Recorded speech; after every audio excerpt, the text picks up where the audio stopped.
Hello everyone, and welcome back to my Blue Comet project. It's been a while since I posted an update on this.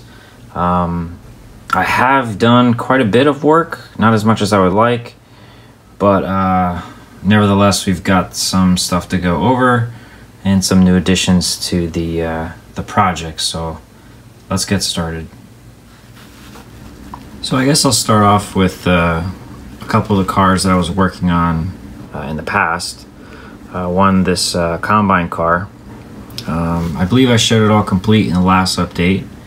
However, I did get pretty curious on an interior and way of lighting it, which I discussed previously. I was still kind of up in the air on how I wanted to do it, whether to do battery. Taking these roofs off was an issue. And whether to go track power or not, so I didn't want to go wipers on the wheels. So I did a lot of thinking, and in the middle of the summer, it was like the perfect timing. I watched a video by MarklinofSwedens, I believe is the channel's name. A brilliant man, has some awesome videos of model railroading, beautiful work, and he had a video on how to do interior lighting on passenger cars, kind of a DIY method. So I realized I had a lot of the parts already, and I'll give you a little peek on the inside. So I took some LED, these LED strips, which I had a bunch of laying around. I had a roll of them. So I did the soft white. I did his method. I don't want to go over everything because I think he did such a wonderful job of presenting how to do it that I'll leave a link for his video. I highly recommend it if you're looking to do something like this. He gives all the details on what to use, so all the credit goes to him, and I will definitely link the video either here on the screen or down below. But very inexpensive method. I'm basically running power from the track, and I didn't have to use wipers because these are metal trucks, and all I did was have the wheel sets. Since these are metal wheel sets, there's the insulator on one side. I have one rail on this side, one rail on this side. You can see the two wires going underneath. I just hooked a wire to the truck itself, which it was powered, since this is all metal. So it was kind of weird how it worked, but it did work. Basically ran it inside. As you can see, I did do the interior, which I was talking about doing. I'll get to that in a minute. Wires come up underneath, and I've got a capacitor here with a rectifier on there. And again, on his video, he gives all the part numbers. It's very inexpensive parts to get. I found them on, all I needed was the rectifier, and I found that on Amazon. And I've got a plug here that goes right into the light itself. So I'll show that here in a minute. We'll put it on the track, and I'll show you what kind of light it gives. Perfect. I did really dim down. I put 2 resistors on there to give it a nice low dim. I didn't want it to be blinding, shining out the windows. The interior, I found interiors that were made by Bethlehem Car Works, the guys who make these kits. However, they didn't fit very well. They're kind of like a generic interior. I don't have one here to show, but it was one solid piece, kind of like this, except very, very long. So I ended up cutting each individual seat out. I painted them and put them on a piece of styrene, similar to this. This is for one of the regular coaches.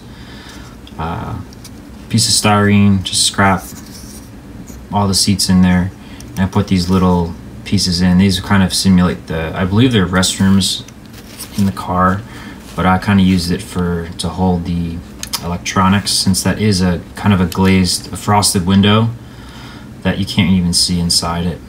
So it worked out nice. I also did kind of a wood decking on the combine side, or the baggage side, or whatever they would have in here. I was kind of doing some research, or trying to do some research on what the C&J used these combine cars for exactly. No, different railroads had different uses for them. Some were mail or anything like that, but since this train only ran through New Jersey, they could have put mail in there. I'm not really sure, to be honest, but I figured the wood decking looks pretty cool. And I just did some scrap wood that I had laying around, glued it in there and stained it with some paint and rubbing alcohol just to give it a little weathered look. But I'm pretty happy with that. I got an interior and I got some lights, and it works out pretty well. Here's one of the standard coaches that I've been building. This is a newer one from the last update. I've got it painted.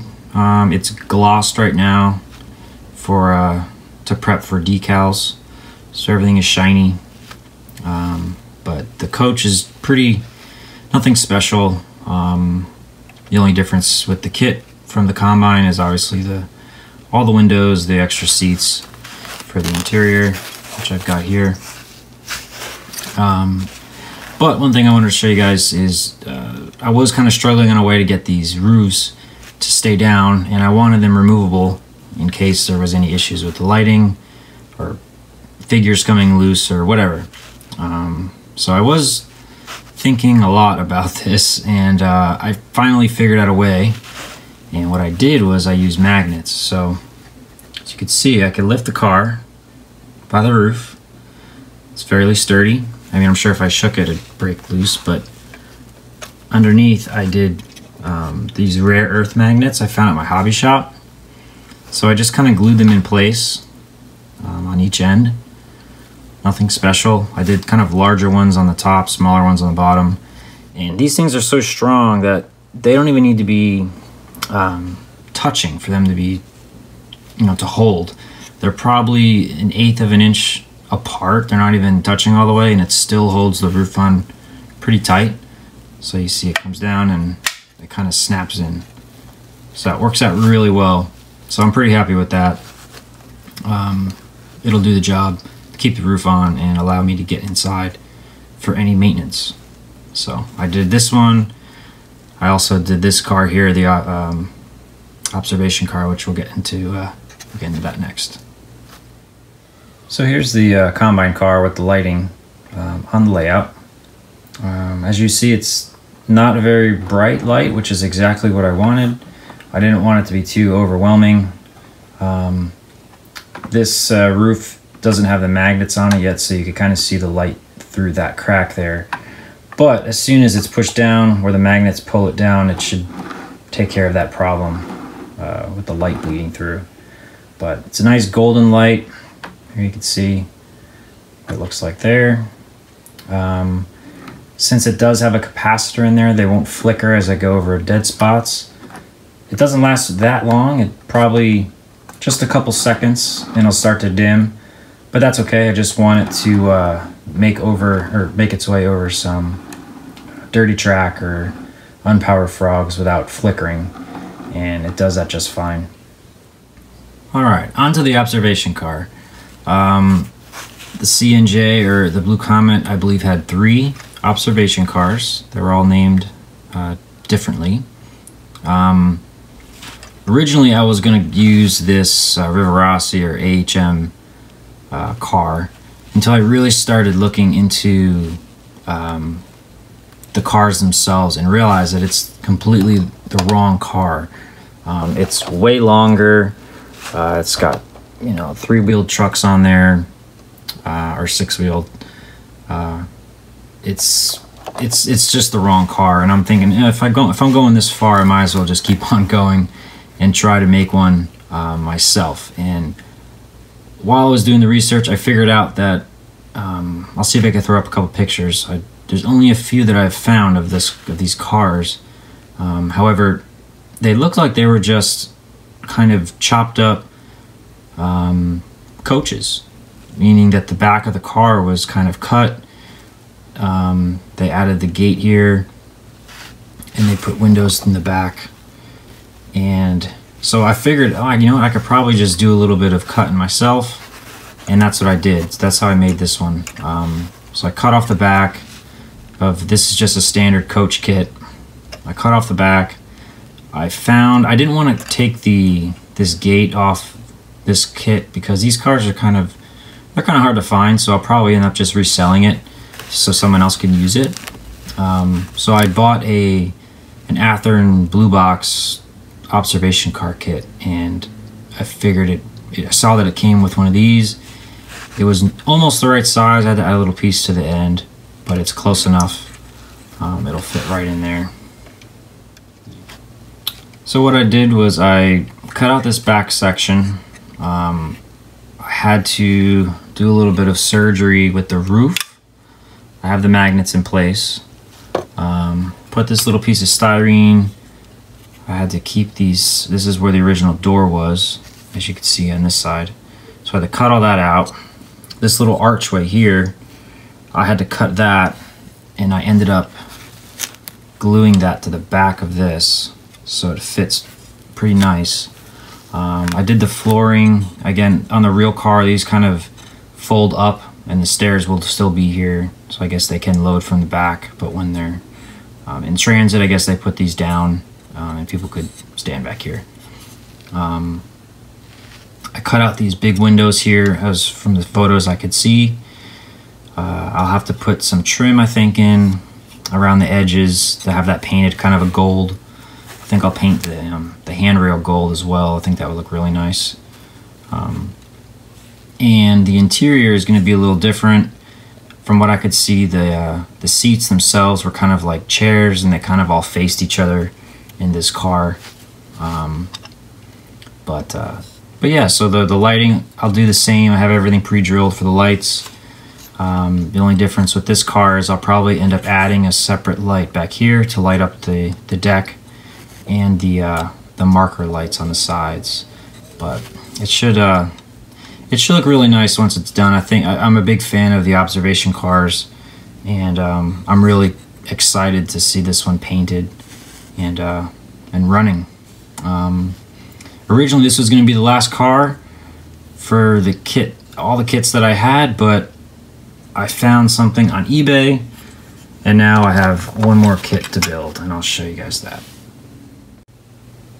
So up until this point, I have most of the cars, the baggage car, the combine car.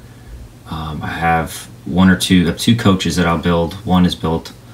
The observation car, which we went over here, which I'm custom building, and then the dining car, which the dining car, there was only one on the Blue Comet, although there were, I believe, 3 trains, or at least 3 locomotives, but there was only one dining car that would run.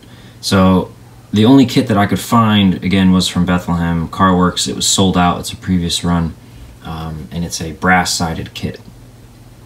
The only other option would have been to go through Rivarossi and use that car, but I did find it not too long ago on eBay.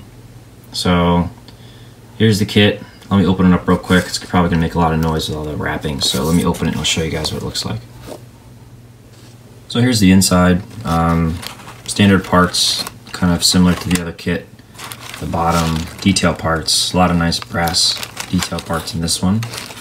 And then of course the brass sides right here. So you can see that Blue Comet, Jacobini, I believe it's pronounced. So I'm really happy about this. It should look beautiful once it's done, and definitely the last piece I needed for kind of a realistic consist of the Blue Comet. So I'm really excited I found this. It wasn't easy, and I'm excited to get this built. So once I finish the observation car, hopefully shortly, I'll get working on that and post another update on that. So that's all I've got for this update on the Blue Comet. I'll keep plugging away at this. Hopefully another update shortly. It won't be as long of a wait, I promise. I've got to get this done.